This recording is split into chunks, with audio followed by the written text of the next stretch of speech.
All right, here we go. The first official show of Serious and Silliness Outcasts. I am revamping my channels, and once you see this, I will have 3 channels up: Serious and Silliness Outcast, Serious and Silliness Guy Talk, and Serious and Silliness Bodybuilding. So all the great mafia, outlaw, biker, and adult entertainers will be on the Outcasts. So I have with me the host of the SitDown YouTube channel podcast, Jeff Nadu. Is that how you pronounce it? Nadu, yep. Nadu. Sorry about that. Jeff Nadu. And there's a lot of channels that do the organized crime, but yours is pretty much my favorite. I appreciate that. Thank you. Yeah. I think it's the most informative. Thank you. Yeah, for me, I feel like I try to put pride into every video I put out. I think, this genre is something that, people know a lot about. They've heard about the stories of, John Gotti's and the Al Capones, people like that. But to me, I wanted to kind of tell the stories of some of the smaller people, maybe expanding on some of the bigger folks, kind of talking about some of the myths that are out there and kind of debunking some of them, and really just try to delve into the world of criminals. I like you, occasionally you hit a wall, you don't want to talk about certain things. And, I've talked so much about the mafia that, for me, I kind of wanted to rebrand into just a crime show where I'm talking about all sorts of different crime and people involved in crime. But the mafia thing is what I'm known for most. And I just try to teach someone something that maybe they didn't know and really try to put details into this stuff. We've all heard the regular things, but expanding on stuff, adding more detail in and telling the stories of people from the past. Yeah.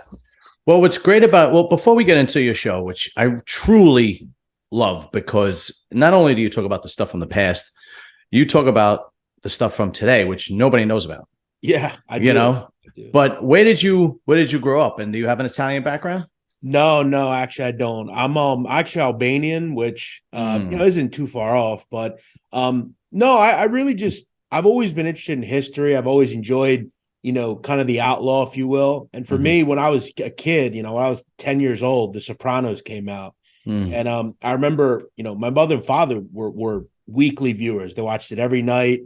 And it was it was around season 2, where I remember, they would watch it every Sunday night, and I would sit outside of their bedroom and I would watch it. And I was just enamored by it. I remember when I was a kid as well, I saw John Gotti on TV. I saw John Gotti Jr. on TV. I remember distinctly. It was some sort of 60-minute type program. My dad would watch that stuff. My dad's always been, something till today we talk about. We talk all the time about mafia TV stuff and just, films and just the mob in general. And I've just always been fascinated by crime and, reading and writing about it. Never had a medium for it, but no, I'm not Italian, but I would say when I was younger, I definitely grew up, and most of my friends are Italian. And where'd you grow up? I live in a town outside of Philadelphia called Lancaster, which is actually, okay. A lot of people have heard of it. I live in the city part, but people mostly know for being where the Amish are. But there's actually a city part as well, and I live in the city. But I actually, for a period of time, lived in Philadelphia and South Philly as well. So, I guess you kind of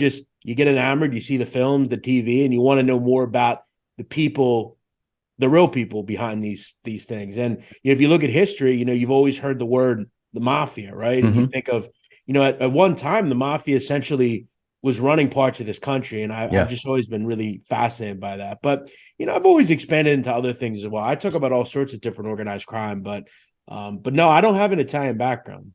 Okay. Well, what's funny is that you're Albanian, and I had the privilege of being on Johnny A-Light. Is that how you pronounce his last name? Yeah, I know Johnny A-Light. Johnny A-Light's show, and it was John and Michael Dowd. And I flew down to Boca Raton, and I was able to get on their show because I have a friend named Matt Granahan, and he asked him for me to come on to help promote my show. And I went down there, and I did the show. Then we went out to eat afterwards, and perfect gentleman. I mean, he was telling me some stories, and I'm like, I'm sitting next to, pretty dangerous guy right now, Yeah, I mean, these guys, they have very interesting lives, John, and they, I think some of them, for me, they're part of history. Even John A-Light. John is someone that I know occasionally, there are people that are going to talk about him and he's just talk about them, but all in all, he was someone that was around these types of people, and it's a fascinating world. And yeah, a lot of those guys have very interesting stories. I know John, I've talked to him many times. I know Michael's old partner, Kenny Urell, who he worked with for that documentary, and they were partners at one point. So yeah, I think you kind of meet people, and we're all kind of connected in some way. So yeah, absolutely. Why do you think? Let me rephrase that. Me and my brothers grew up in Bensonhurst, Brooklyn, and we were surrounded by it. Except that my father, especially me, because I was the youngest, kept trying. And my father, and my older brothers, kept me away from all of that, which was relatively easy because I really wasn't a troublemaker. I went to school, I played ball, and so on and so forth. And we've seen pretty much at its height, because I'm 46. So when I was 10, John Gotti was the man. He was on the street and he was running things. Yeah, absolutely. In my neighborhood, though, it wasn't Gotti. It was Carmine Persico, and everybody knew the Persicos, and they were like in Bensonhurst. They were the feared mafia family. But anyway, me and my brothers, kind of talking, which is why I made it a variety show, and then which is why I'm going back to being a one-dimensional show. But we kept saying it can't last. People have to get sick of this. People have to get sick of this. But it doesn't. It doesn't. I can't. No matter how many true crime, mafia-related, outlaw biker stuff I put on, they always do the best. And yeah. What is it about regular people that are fascinated about this? I mean, I have my own opinion, but what is yours? Yeah, I'm fascinated by that because I remember I work at Barstool Sports, and I've worked there 2 different times, right? I was there once, and then I left, and I'm now back. And I remember the first go around that I was there. Anytime I'd write or do something about the mafia, it was always very well received. Whether it was whoever. I think people are just enamored by things that they're not a part of, right? You want to root for people like that in a way, right? Yeah. You find yourself watching these films or TV shows, and you find yourself rooting for people like Tony Soprano. Now, Tony Soprano was a sociopath mafia boss who would think nothing to extort you or steal from you. And I'm always fascinated as to why people like them, but we also look at them as they're almost like Robin Hood type figures where they almost steal from the rich and give to the poor. They help people out, but in turn, they're kind of also beating them as well. It's very odd, but I think people just are enamored by things they're not a part of on a daily basis. I've seen that with the prison world as well. People are fascinated by prison and serial killers and stuff like that. And I think I relate it to more of like a horror movie, right? And people love horror movies. Why do they like horror movies? Yeah. People are fascinated by things that they're not regularly a part of. And the mafia they do it in a way where it's almost elegant and revered in a way. When you would see John Gotti walk down the street, it was like seeing the president, right? Yeah. He had this like look and that, he just exuded confidence. And, he had that, quote, if you've ever seen that Gotti film where he said, you know why the people love me? I'm screwing the system that screws them every day. And I don't know. I think people look at those figures kind of as tragic figures that, kind of in a way stick up for them. Maybe. I don't know. I can't say because I'm not from that neighborhood that you were from, but I'm sure most people in your neighborhood loved people like that. Oh, it was the majority of the people were regular blue collar working people, but everybody knew somebody. Yeah. Right. And the worst part about it was when I moved to Staten Island when I was a preteen, and it was kind of like the same thing for the most part, right? Nah, a little bit. Bensonhurst is worse. But the worst part of I used to call them bubblegum gangsters. The guys that the wannabes, the big mouths, and and we kind of see them slip through the cracks on social media. Well, I want to say one thing about go ahead. You talk about Sammy Gravano. I interviewed him, and he told me when he was a kid, his father would say that the gangsters were bad people, but they were their people, right? Yeah, that's the truth. Ultimately, like you look at them as your people, and in a way, no one in the neighborhood you lived in, other than the people that were cops themselves, you weren't going to call the cops. You were just going to kind of hope that your area was, clean and safe, and that had to do a lot with the mafia. But the guys you're talking about, there are still a lot of those guys around. Yeah. People that inflate what they did, and I'm not here to check people's histories, but I'm also here to kind of address the frauds, the phonies, the guys that aren't what they say they are. And you're always going to have the wannabe guys, the ones that watch TV too much. Yeah, absolutely. Here's my reasoning as to why the people love organized crime. And it doesn't necessarily have to be the mafia. I see this with outlaw bikers, 1% bikers, the same. I see this when you talk about any kind of organized crime. There's a reason why the History Channel puts those things on Sundays, because they know all guys are off on Sunday, right? Right. So you see the Chinese, you'll see the Russian, you'll see the outlaw bikers, the Italian, and so on and so forth. It's the same thing why these soap operas and Jerry Springer is on in the afternoon, right? Because they're targeting a particular they're targeting a particular audience. Anyway, if you see a regular guy sticking up a bakery or a deli, that's not fascinating. That's pathetic. Nobody's fascinated with the low-level thug who's just desperate. Yeah. Right.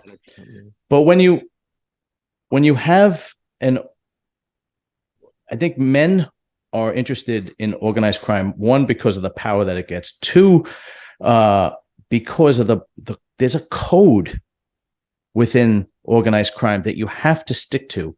Yeah. And if you don't stick to, there's serious consequences. It's almost ethical, I've often respected the fact that for the most part, the mafia doesn't hurt innocent people, right? Mm-hmm. They don't kill children and women. And look, I know that I've proved on my channel that's not always true, but there's some sort of ethical way of doing things. There's a code you follow. There's things you have to do, or you're banished or killed, right? Right. There's some sort of, and again, you look at the way they dress and they exude themselves. Mm-hmm. They don't walk into a store and stick it up. They just speak to the owner and say, "Listen, man, this neighborhood safe, right? Yeah. Well, you want it to stay safe? You got to pay us $20 a week." Right. Whatever. Yeah. Right. Like it's almost like a benevolent society, a chamber of commerce, if you will, where you almost look at it as, that's part of the neighborhood, and of course I'm going to do it. And then they're almost ethical with it. They don't come in and light the store on fire if you don't pay. Right. It's a little more ethical, and it's rule based. Yeah, absolutely. And I think a lot of guys truly would love to do something like that, but they just don't have the makeup. I think the majority of people don't have the makeup, knowing that your consequence is either death or jail. Yeah. Most guys aren't going to take the chance, but they idolize those guys because the code and the consequences is so masculine based, right? I mean, you really don't see organized crime women. It's not going to happen, right? And those are the reasons why I truly believe that men love the organized crime world. Because when you look at serial killers, every serial killer podcast that I know of is a woman. Women love serial killers, and it's more of a psychological distortion with serial killers. It's more of a mental. Well, and serial killers are generally men, as you said, and they're generally killing women. Right. A lot of it's over, a serial killer is someone that has some sort of deviant reason for doing what they do, right? It's a psychological thing. Yeah. Being in the mafia is a masculine thing, right? Right. It's a brotherhood, if you will. As you said, in this country, there are no women. It's interesting you say that too, because in Italy, there was a study done in Naples and Napoli that there have been women bosses. And it's actually been proven that they're much more effective as bosses than men.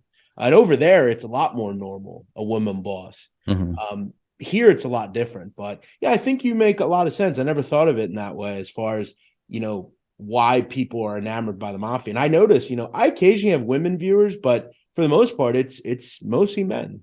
Here's the thing, though. I guarantee that those women that are leading, their counselors and the people that are around them are men.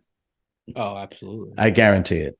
I guarantee. Yeah, It's not like they have women hanging out too. And they're no, all no, like, no, no, no, it's a strong motherly type of woman that, right. that's Yeah, running. listen, I've interviewed Joey Miami, who is she was close friends with Santo Traficante, and she was a liaison, and she worked for him directly. We all know the story of what's her name? Was she Cuban or Colombian? Griselda Blanco. Griselda Blanco. I mean, she was more of a sociopath, really. Yeah. I mean, drug dealer. Yeah. But few, for the most part, it's like you said, it's a masculine thing. Now, the reason why I enjoy your channel so much, and this is why I really wanted to have you on, you are able to get info on what's happening in the street now. Like right now, I watched one of your podcasts where you talked about who's running the mafia families right now in New York City, in the 5 families. Yeah. And I don't even know. I'm from that neighborhood, and I don't even friggin' know. I don't even, I know that there is from what I understand, I know that there is a no kill rule now. Yeah. I've interviewed people from my neighborhood like Larry Mazza and Frankie Steele and so on and so forth. But how do you get the info? You must do amazing research to figure out who's running what. Well, I think the problem that I've said, and I mentioned in the video, a lot of it is speculatory, right? I mean, I think you can make the case that every family currently in the city we don't know who the boss is. There's speculation that it could be multiple people, front bosses. I guess for me, it's really just about historical and just how kind of the mob works, and kind of once someone's removed or dies or is killed, certain people just find their way in. And there's been most of the people that are in the hierarchy of the mafia today are old, right? I mean, they're all over the age of 50. There are very few soldiers or button men or higher ups that are in their 40s. That doesn't happen much. Yeah. So it's kind of something they've been around for a while. Generally, the mob grooms a lot of these people to take over once someone dies. So, for instance, you have the Colombo crime family, something you're pretty familiar with. You mentioned the Persicos. Teddy Persico, who is an heir of Carmine, he's his nephew. He's been groomed for years. Now, the problem that he's had is he's been in prison. And I think you currently look at the Colombo family. Once Andrew Mush Russo died, it had been kind of decided years ago that he was going to be the next man in line. So you kind of just keep track of the stuff. And a lot of the time it's people that have just grown up and moved through the ranks of the family. You look at the Gambinos, where, Frank Cali was killed in 2019.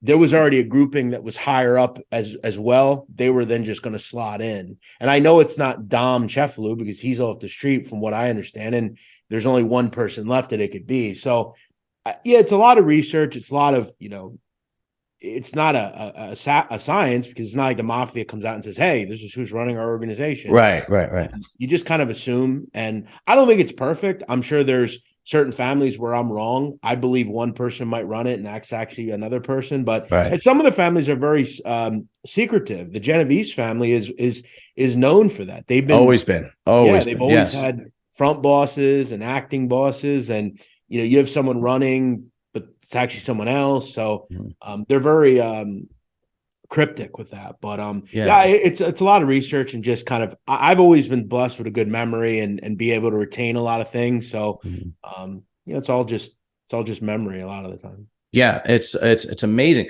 Yeah, like you said, there's no breeding ground anymore. There's no Italian ghettos anymore, and the kids that do come up somewhat privileged, and you can't, even if you're middle class, you're not going to survive. You have to be poor to choose that life, because not that either or born into it if you're part of the family, but because if you're privileged, even if you're middle class, you're not going to sacrifice yourself for someone else, because the poor, their friendship growing up is all they have. And it means everything to them. I think in my lifetime, I mean, I'm only 33, but I think in my lifetime, we'll see a day where the mafia is essentially distinguished or extinguished. I mean, just because, as you said, like, you look at the people coming up. If you look at every hierarchy chart and all the 5 families, every single person is over the age of 50, and eventually they're going to die. And a lot of the FBI has done a very good job. The one thing they have done well as far as combating crime is, for essentially extinguishing the mafia. They've done a very good job of that. And these young kids coming up, like you said, they didn't grow up the same way as their fathers and grandfathers. They didn't have to want for anything. All they want to do is get on the internet and on the phone. And you got to be covert in that life. You can't. I've always said, like, a lot of gangsters, they want to be a gangster, but they want you to know they're a gangster. So they're on the internet, they're posting photos. You can't do that. You can't be effective as a mobster doing that sort of thing. And the smart kids nowadays, the sons of Italian people, are saying, why do I want to be that? So I'm either going to die or go to jail or have to be put in a precarious situation. Well, I'm just going to go be a hedge fund manager or like a lawyer or anything else. Business. Yeah, absolutely. I've become really good friends with Rita Gigante. I've had her on my show twice. We speak regularly, and she's obviously the daughter of Vincent the Chin Gigante, who was extremely secretive. And I read her book, and we've talked, and basically he was so secretive that even his family, his real family, his wife and his children, they couldn't be flashy with fancy clothes or fancy cars or jewelry or anything like that. So they couldn't even enjoy the benefits. She said the only time he and his wife ever went on vacation was their honeymoon. He said they never went on vacation. They never did anything like that. But her mother was extremely in love with him. And he also didn't live home. He bought a huge house in New Jersey, but he always lived with his mother in Greenwich Village. And that was by design. And he wouldn't leave the house during the day. He would only leave at night, and then he had frontmen. Everybody thought Tony Salerno, Fat Tony, was the boss. And he had a bunch of messengers that would dole out messages for him. Right. And listen, he was willing to play nuts to make it look like he was a nobody. And I was watching something recently on I think it was Vice or something, where they interviewed this guy, and he was a cartel boss in Mexico. And they asked him all these questions like, do you actually enjoy your life? I mean, can you actually go out and, like, he would talk about how when he would go out, like, he'd have to literally have a restaurant shut down to eat because he was so worried that someone would kill him. Like, and it essentially reminds me of that, because none of these people can really enjoy their life because they're constantly worried about either enemies or the police. And the people that really suffer are the kids, the families of these people. Right. And they have to change their lives because of what their family does. And it's just, it doesn't really check the box to me. And that's why I started my show. I wanted to understand why people give their entire life up, their family, everything they do for this code, right? And I remember watching The Irishman, and the last 30 minutes of the movie are brilliant. I mean, absolutely. They just talk about how, like, Frank Sheeran's this old guy, and he's all alone, right? His family's disowned him. He's ostracized everybody that's loved him. And the scene in the film where the nurse, like, looks at the photo and she doesn't know who he's looking at, and he goes, "You don't know who that is?" She's like, "No." And at one point, Jimmy Hoffa was like the most powerful man in America. I think he realized at that point, he's old and decrepit, and he realizes, like, everything I did, all the stuff that I put my family, my children through, what was it for? Nobody knows who I am. The gangsters that I knew, they're all dead. Right. And I wonder, like, why people choose that. Like, what's so powerful about it that people choose it? And I realize a lot of people are just, that's the world they live in, and that's it's the same reason why an inner city black kid goes to the gangs, because and that's why there's no breeding ground anymore, because there are no Italian ghettos or no Italian neighborhoods anymore. Sure. They don't have those the guys on the street corner to idolize anymore. That's gone, right? But getting back to Gigante, and I also asked Rita this. He actually knew that that world was not going to have a future, and he told his sons that this world dies with me. Not one of his sons went into organized crime. And there's a story, and I asked Reed if that was accurate. There's a story where he met Gotti, and Gotti said, I made my son today. And So why? Yeah, he said, my condolences. Yeah. And I asked Reed if that was true. She said, absolutely. She said, yeah, he told all of us this life dies with me. And I think there was probably more to him than we understand. I think because he seemed to be ahead of his time, right? I mean, when he was ruling the Genovese crime family, it was like the heyday. You're talking the 70s, the 80s, the 90s, right? It was the heyday. But he knew that it wasn't going to last. He knew that it was. Wow. And you look, he was a boss for essentially 30 years. He was one of those long-standing bosses that the New York Mafia has seen. And, I think another thing that I've noticed, and I've never made a tally of this, of all the people that I've covered, but I would say at least 80% of the videos I've done, most of the people have no father or father figure. Yes. And I think that's a problem in really any criminal community, whether it's the Black community, the Spanish community, the Asian community. You need a father. Yeah. And I'm sure, and you mentioned your own father. I mentioned my father. I've told my father many times, if I didn't have my father, I would surely be in jail, 100%. Yeah. Because I was too worried about what everyone was saying other than my dad. But I always knew, he was the only one that actually knew. Right. And a lot of these people don't have that. And, whether it's John Gotti or whoever, most of the people I talk about, their fathers died early, or they weren't around, or they didn't care. and that's really integral. Absolutely. 75% of men that go to jail don't have dads. And we see what's happening. More kids grow up without fathers today, whether it's through divorce or women having children out of wedlock, than ever. So either if they're minorities, they go into gangs.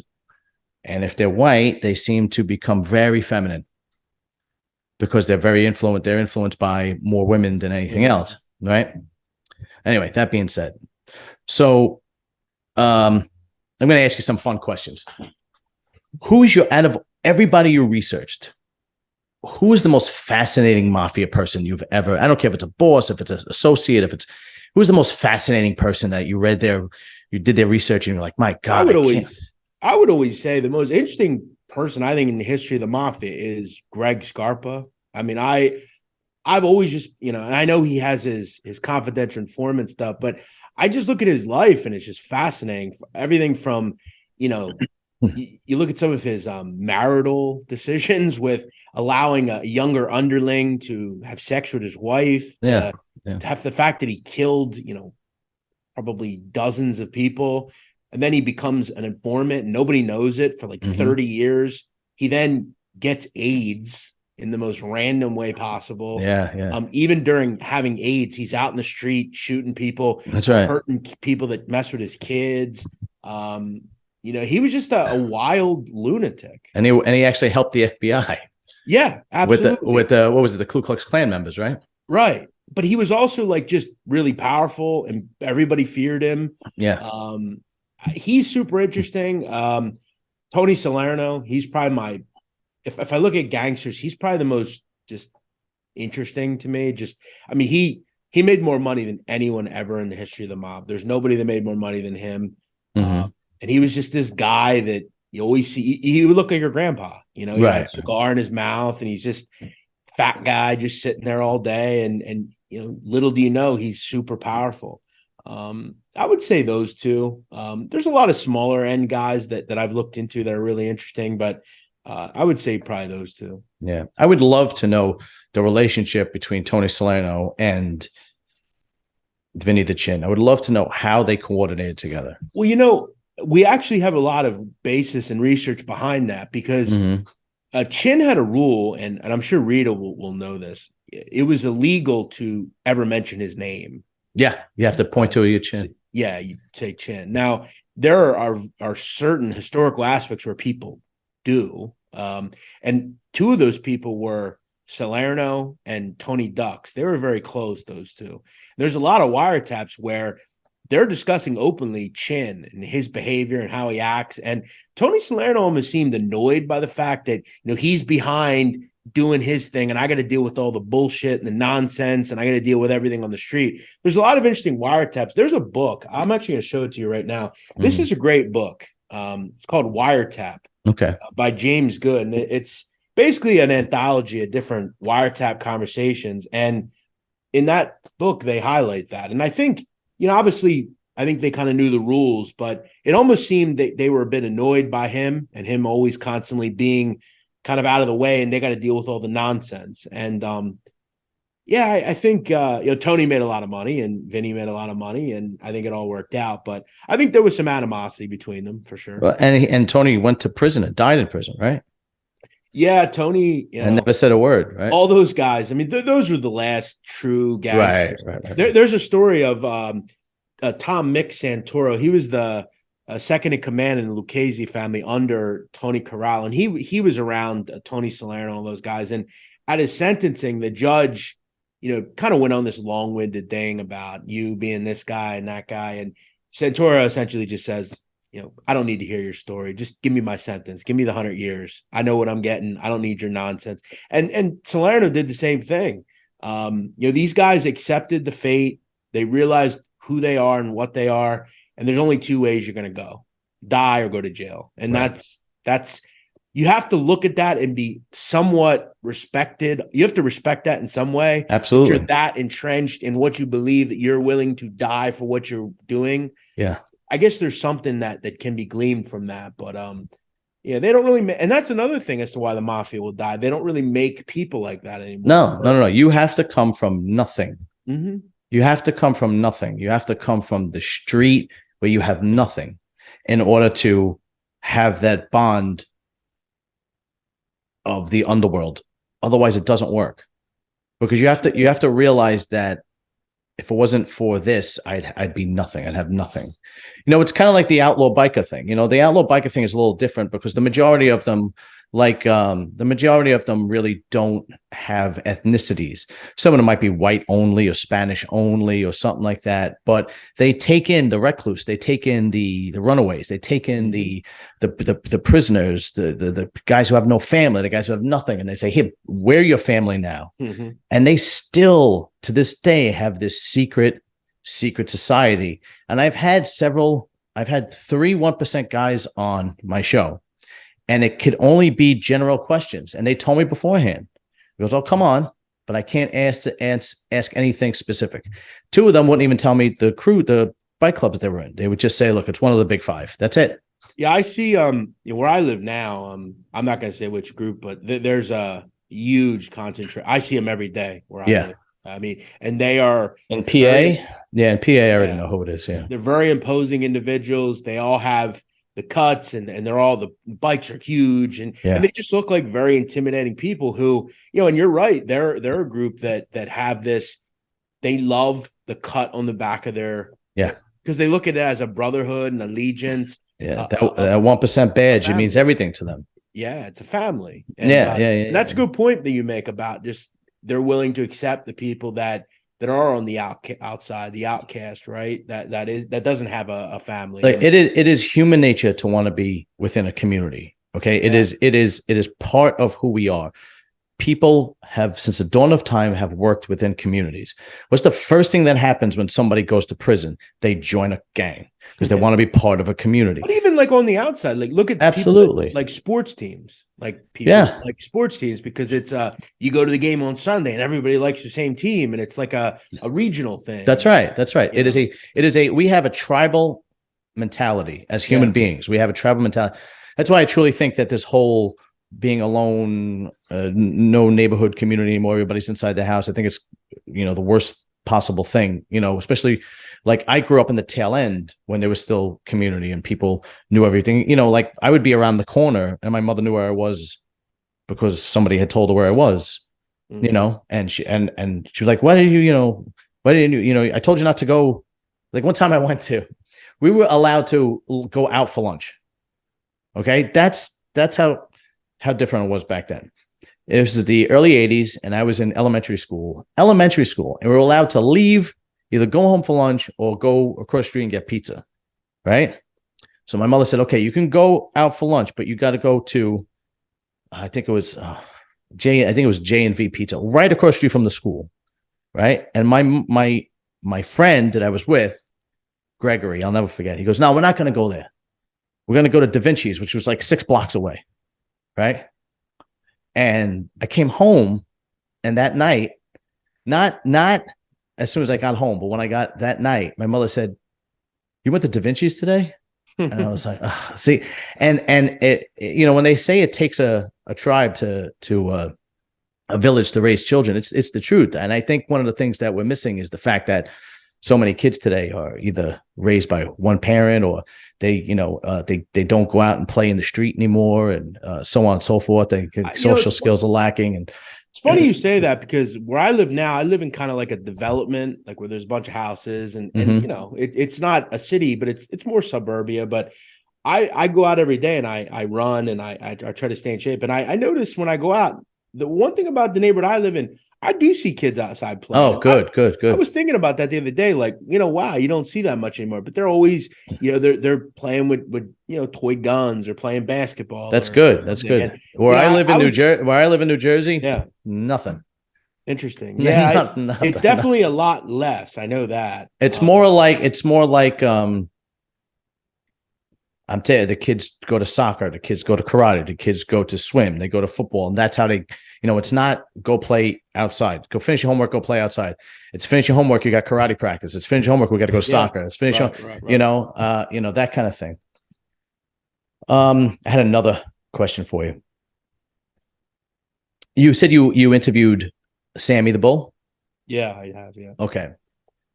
He actually, see, this is what I mean. He had a bar, Tally's Bar in Bensonhurst, and I never knew that was his. Never, neither did my brothers. Never, not a clue. Like, it was so mobbed up. But I actually bought a book. You interviewed this author, and I contacted him, hoping to get him on. I actually bought this book because I was fascinated with the Purple Gang. Yeah. Can you tell me what exactly was the Purple Gang? Yeah, so the Purple Gang was, kind of they're not a mafia family, but they were a group of drug traffickers that were in Harlem that essentially ran that neighborhood and the flow of drugs in and out of certain boroughs. They were suppliers for the Black community, the Bronx, different areas, Uptown. And they were almost a farm team, if you will, for different mafia families. They had many connections into the Lucchese family, Bonanno family, other families. And a lot of the young kids that came up in the Purple Gang, they were kind of this farm team. They would ultimately become higher ranking members of other families. Mm-hmm. So they were really like any other farm team, whether it's the Bath Avenue crew or the Giannini crew, whoever. But they were this drug trafficking group, this DTO, this drug trafficking organization that they moved kilos of drugs in and out of different areas. And they created relationships with, like I said, other communities and were wholesalers and things like that. And down the road, they would get jammed up on certain things and kind of disband because they were involved in eventually moving weapons and things like that. And they were used in homicides, and it ultimately kind of fell apart. But a lot of the people that were in it, a guy like Angelo Prisco, he would become a high-ranking Genovese guy, Danny Leo, Matty Madonna, Michael Meldish. A lot of people have heard that name, Michael Meldish. Yeah. He was actually the last mob murder that I know of in New York City. That was back in 2013, I believe. He was killed in his driveway. Really? I thought there was wasn't there a guy in the Bronx a couple of years back killed in McDonald's? Yeah, so when I say mob murder, I consider a mob murder a mobster that's killed by another mobster, right? I see. And a lot of up until after the Meldish hit, Frank Cali was killed by a non-member. Oh, I see what you mean. Okay. Mr. Zatola, the guy in the Bronx, was killed by a non-member. I see. They haven't had a mobster kill another mobster in a very long time. I see. Yeah. Yeah, you're right. But yeah, they were a very interesting group. They, for the most part, disbanded because, again, they just went into other crews and became actual mobsters. But they were a farm team, essentially. Yeah. Yeah. When you think of Harlem, you think of Hispanic, you think of Black, but there was a tremendous Italian community in Harlem. probably up until like the the 80s or so. Well, That's where Tony Salerno had his yep, social club, right? yeah. And yeah, like I said, those neighborhoods are gone. But one interview I saw, and I would have loved to interview him, but I don't know what happened to him, was Frankie Pasqua, because I think his father was the one that actually murdered Michael Meldish. Is that accurate? That is not accurate. Frankie Pasqua is in prison currently. Oh, really? See, Yeah, okay, go I ahead. believe he got 66 months. I believe Oh, he was wow. involved with an issue with a son of his. No, so the people that, according to the government, killed Michael Meldish were was a black individual, Terrence Caldwell, and another man, Chris Ladonio, and they were instructed, according to the government, by Stephen Crea, who was instructed by Matty Madonna to have Meldish killed. And a lot of people believe Meldish, it was for one of two reasons. Some people believe it was because he was having a relationship with another mobster's girlfriend. He wasn't happy about it. There's also a rumor that he owed a large amount of money, and he essentially told that person to go F themselves. And he had gotten beaten up at one point, and he went back on someone else. And it was just a back and forth for a long period of time. I actually do believe that there will be a new trial in that case. Those four individuals that I mentioned are all doing life. Wow. There has been renewed thought that there might be a new trial due to the fact that some of the people, i.e., Mr. Pasqua and other folks, maybe weren't telling the truth, or the case is a bit flimsy. So you saw that same interview though that I saw, right, on Vlad TV? yeah, and look, Frank Pasqua is he's a guy that I would have. I mean, I'm just going to be honest. I would have a hard time believing that if he told me the sky was blue, I'd have a hard time believing him.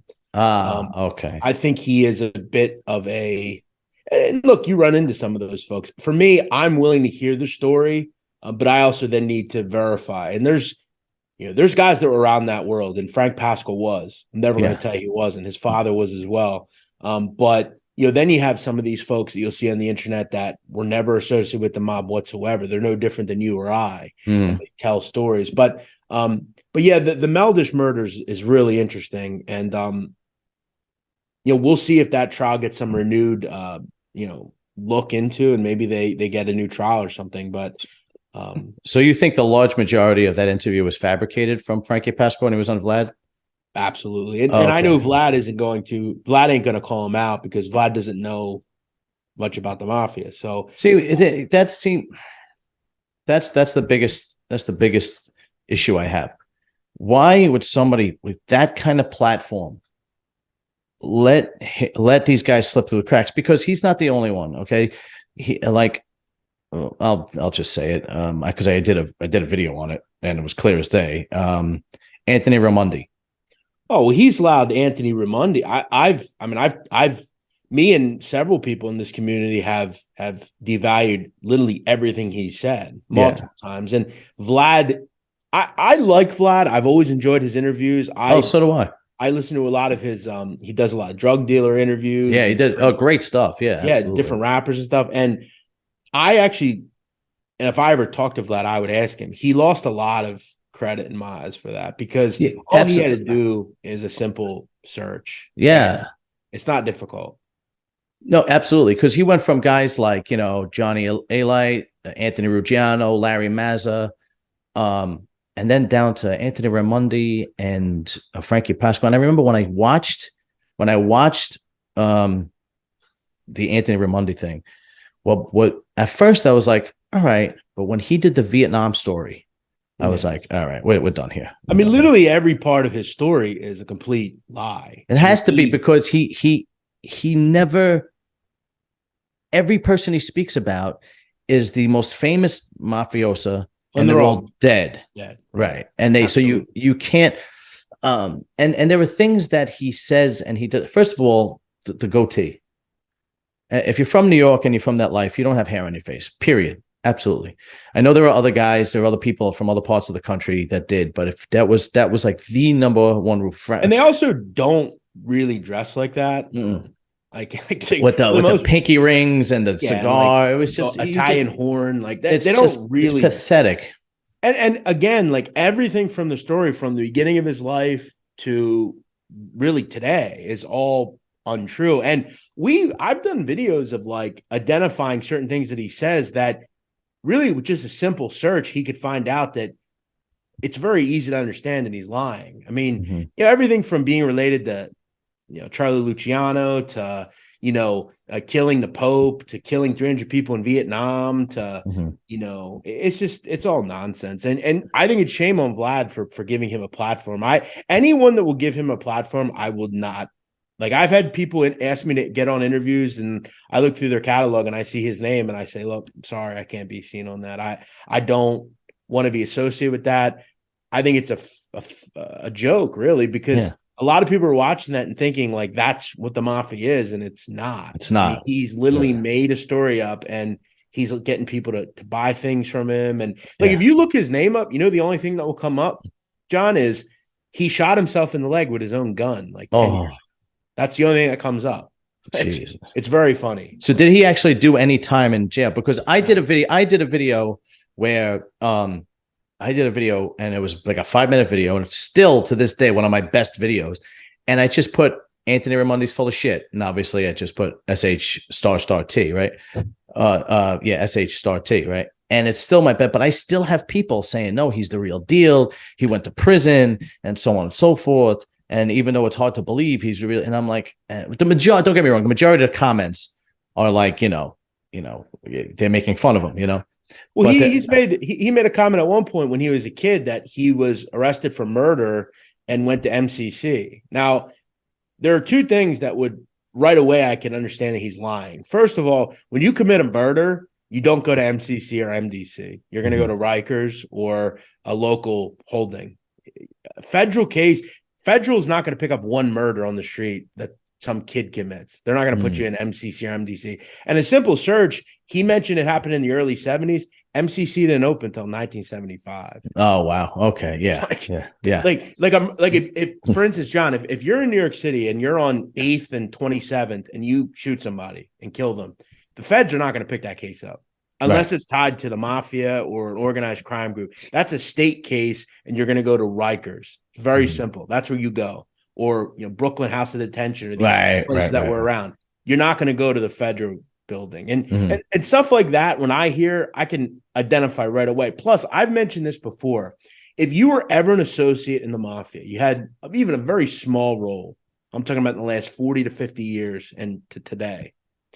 It's likely at some point there's some sort of name in the paper somewhere, or some sort of record, right? An arrest record. You were in prison somewhere, and we can look it up. Maybe Jerry Capisci's written something about you. There's always something out there that you can find. All the people that are on the internet, Hootie Russo, Frank Pasqua, John Alite, Sammy Gravano, all these people, there's reason to find and reason to see that they were connected to the Mafia at some point. Okay. Anthony Raimondi, there is none. Wow. All right, because I said it too. I mean, I'll actually send it. What was actually happening is I was actually interviewing a MMA fighter, Matt Granahan, like the guy who actually introduced me to John Alite, and it just came, I don't know how he came up. I think he had him on his show or something like that, and I just went, oh God, that guy's so full of shit. And then I just like, you know what? Let me snip it. I don't usually do that, like start drama, but I was like, it kind of fell on my lap. And I was like, let me just snip that 5-minute piece, and I'll take a little bit of Vlad where he talked about Vietnam, and I'll throw it in. And still to this day, it's always like my number one video that's going up. Not my number one, but it's in my top 3 every day. Everybody's watching it. It's just there's a certain level of kind of, I'm not someone that polices the industry, but it's also like, I don't want that person to be representing the history of this stuff. That he's no different than me. He went into his bedroom one night and came up with this elaborate story, and he just tells it. It's complete nonsense. It's false. There's not one part of it that's true. None. Okay. There's another guy. I tried getting him on. I bought his book. I actually, I think he's in trouble again. He's from, I can't remember his name. I tried having him on, but he kind of ghosted me. He's a young dude. damn it, I can't remember his name. Very thin, in shape. He grew up in Howard Beach. Young guy, like maybe in his 30s. What Looks the like hell? you kind of No. He's got no. bald guy. I don't think so. Who are you thinking of? Gene Barello. Yes, exactly. He Gibro looks looks like you. Actually. really? Yeah. Shit. I mean, you're both bald. Yeah. But yeah, I've had Gene on my show. All right. What is the deal with him? Is I got to tell you, out of all the people on the internet, to me, he is probably the most lethal, in my opinion. I mean, he was a real dangerous guy in the heyday, and he's pretty new too. I mean, he was born in the 80s. He's a guy that was running around, up until like 2015. He's a very dangerous individual who was an enforcer, essentially. He worked for this guy, Ronnie G. Alonzo, who was from Howard Beach. Mm-hmm. He was in the Bonanno family, and Ronnie G's uncle is Vinny Asaro, who, I mean, you probably know Vinny. Vinny's been around forever. I've heard the name, but big Bonanno capo, was connected with Jimmy Burke back in the day. Just a long time guy. And Gina eventually started working with Vinny Asaro, and down the road he decided to cooperate. And he at one point was doing a show with A-Light. They were doing this show, the Johnny and Gene show, and he actually got jammed up because he was he's a bit of a hothead. He can't control his anger.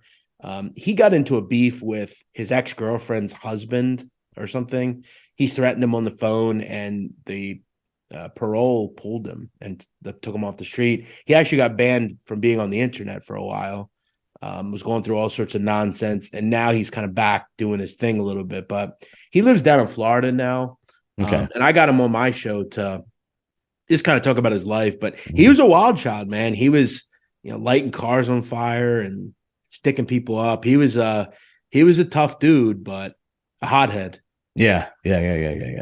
Well, I mean, if that's the case, then I wish him the best, because there's too many of those guys that don't learn. Some of them do, like the Michael Franchese and the Larry Mazzas, they kind of learn, but there's too many guys that don't. And I think Gene, real quick, Gene is someone that he's still pretty young, and he could have something pretty good if he were to just kind of, wake up. I think, and I've talked to him about this, I think he has a bit of, and I could say maybe I do too, with sometimes picking the wrong women. And I think the women he picks a lot of the time are like, it's like oil and water. I mean, you pick, it's toxic. If you come from that, absolutely. If you come from that world, those are the girls that are attracted to that world. They're going to be, they're going to be doozy bots. They're not going to. The problem with a lot of the women today is they're willing to push back too. And yes, and the women he picks push back, and then it's just, you don't want to do what I want to do. Yeah. I think he just needs to kind of separate himself. And I think he's doing, from what he told me the last time I talked to him, he's doing a bit better. He's good, down working, and he goes on shows occasionally, but he cares too much about what other people think. So he's always calling someone out, and but when he could tell a story, he's very interesting and very in depth. All right, good. No, I'm glad to hear it, because like I said, because I'm sure you've heard about Phil Baroni, the former MMA fighter. I have, yeah. Yeah, I mean, that's another guy that kind of just doesn't learn, and you wind up where he's wound up, and it's not a good place to wind up. And usually by the time you get into your 30s or 40s, you kind of realized, okay, I kind of have to back off a little bit. But I hope for Gene's sake that that's the case, that he's learned and he stays away from that life and those type of women, because those type of women will get you in trouble. Those girls were all over the place when I was a kid. I mean, I had a friend, right? He was at a bar in Staten Island with two of his friends. And he was somewhat of a three tough kids, right? And I actually spoke to him not too long ago, because we went to high school together, middle school together. We actually got into a fist fight, me and him, right? But as he got older, he kind of went with a more of a wilder crowd, right? Anyway, this girl bumps into one of his friends, oh no, she has a cigarette. This is when you were able to smoke in the bar. And I think she burnt him. And guy turns around and goes, yo, watch where the fuck you're going. And instead of the girl saying, I'm so sorry, excuse me, my apologies, she immediately, starts trouble. And then her boyfriend thinks that she has to, save her. And she does not do anything to depress it. She just escalates it. And those three guys put that kid in a coma. They beat him to the point where he was, little things that just, and and those girls are out there, man. And they like guys that will do that for them, and absolutely. And you have to stay away from that. And believe me, they know what guys to target, and it's kind of sad. It's unfortunate, but I hope that he does well. What's coming up for you? What do you got going on next? Yeah, I'm really just kind of, mixing up the channel, trying to get into other things, talk about, other groups and other types of organized crime. I love talking about the mafia, but again, after a while it becomes a bit monotonous. Right. I don't even know. I mean, I have a podcast and I have the YouTube channel. I mean, I'm up to almost 100 episodes and I've talked mainly about the mafia and I have countless videos on YouTube. So I'm just getting into other things. I'm talking a lot, really lately about, that Idaho case that's been a big story. And I do, the thing I like talking about most is drug cartels. I'm fascinated by that world. I think, they make the mafia look like, a Boy Scout troop, in my opinion. So yeah, absolutely. They just kind of, they just rule things. But just kind of trying to open up the channel a bit and do other things. But I'll have a video coming out tomorrow on the mafia. So it's just trying to mix things up and stay busy and keep. Well, you're doing it right because you're not veering off too much. Like my biggest problem was that I was going from arm wrestling to powerlifting to bodybuilding to mafia to biker world to porno. So I was all over the map because I just figured, I'm going to make a channel that guys like, and it doesn't work like that way on YouTube. I'm going to ask you one more. You got to get some kind of niche, I guess. Yes, yeah. That's why, like I said, I'm splitting up into 3, and I'm chopping off the fat. Right. I'm going to ask you one more question, and I'm going to let you go, Jeff, because and I really appreciate you coming on, dude. Yeah, you got it. Who do you think is running things in the country now, or is there an organization as big as the Italians were now, or do you think the technology and the feds are just too powerful? Well, the mafia is very low in the totem pole. There is no criminal organization that's worried at all about the mafia. Right. You have regular citizens that don't worry about the mafia because they're powerless. They can't do anything. Yeah. I could walk down the street in Bensonhurst and nothing would happen to me. Yeah. No, what I mean is what organized crime group now? I would say your drug cartels. I mean, they're still very powerful. I mean, they in the US? Oh yeah. I mean, they essentially run drug trafficking. I mean, all the drugs you see in these cities are coming from Mexico. Right. There's different black gangs, that are running these cities.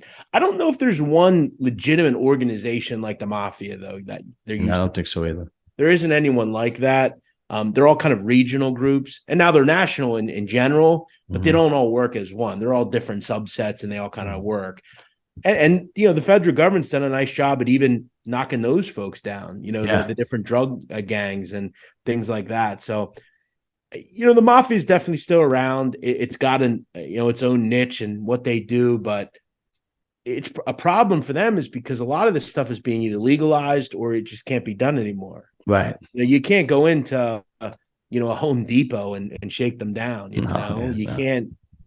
Sports betting's become legalized in states, right. So that goes away, and it's hard to infiltrate unions and stuff. So, I will say that the FBI has done a good job of that. That's for sure. Stamping out organized crime for sure. But yeah, I wouldn't say there's anyone left really. Yeah, I think you're right. I don't think there's an organization as big and strong as the mafia. I think that there are pockets here and there, and I think it's either drugs or technology based, like things like I've heard of things. I don't know how accurate it is. I heard of things of like Eastern European groups that can infiltrate Google or Yahoo and crypto and stuff. Yeah. Yeah. And actually, I don't know what the word is, demand money so that, so that they don't release a bug into Google or Yahoo or so on and so forth. I think that's where, and if you don't have that intelligence and that technology to do that, I don't think you're really doing much because you see a lot. You see a lot of the credit card thing. Somebody stole your credit card number. You don't even know how because you put your information into the laptop. I mean, it's happened to me, and God knows where and what country that person is from and what they're doing and so on and so forth. I think that's huge, and I also think, I hate to say it, but I think the I think the webcamming with young girls, I think that's enormous. I understand that, like, majority of them are not them talking to you. It's actually some dude, trying to. But you also look at, like, when you're talking about webcam. I mean, you look at, like, the company OnlyFans, right? Right. You look at how much money you can make doing that. Right. That would be looked at, 20 years ago as illegal, essentially, right? Yeah. But it's a changing country. I would say, to me, the biggest criminal organization, I'm going to tell you, there's a group down in Washington. They're blue and red. They're pretty crazy. You know who I'm talking about? Oh, well, government. Yeah. I knew you were going there. Yeah, they're pretty rude. Yeah, it's unbelievable too. And they make the laws, so you can't do anything about it. Right, and they have a ton of money to fight when you break them. Yeah. Yeah, absolutely. Jeff, I'm going to let you go, man, as it's getting late, but I truly appreciate you coming on, and you and I need to keep in touch. And I like doing the interviews with other podcasters because the coordinating with each other is fun, and seeing where you're going and where I'm going is fun.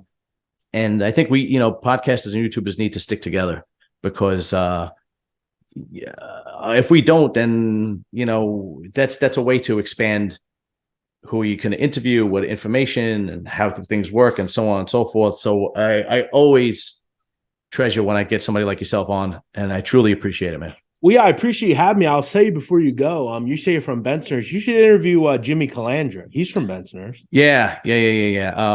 That might be interesting. Yeah, it definitely be interesting. But yeah, actually, don't go anywhere. I'm just gonna end the show. Yeah, I appreciate you having me, John. Of course. Yeah, like, subscribe, and share. And remember, this is the new Serious and Silliness Outcasts.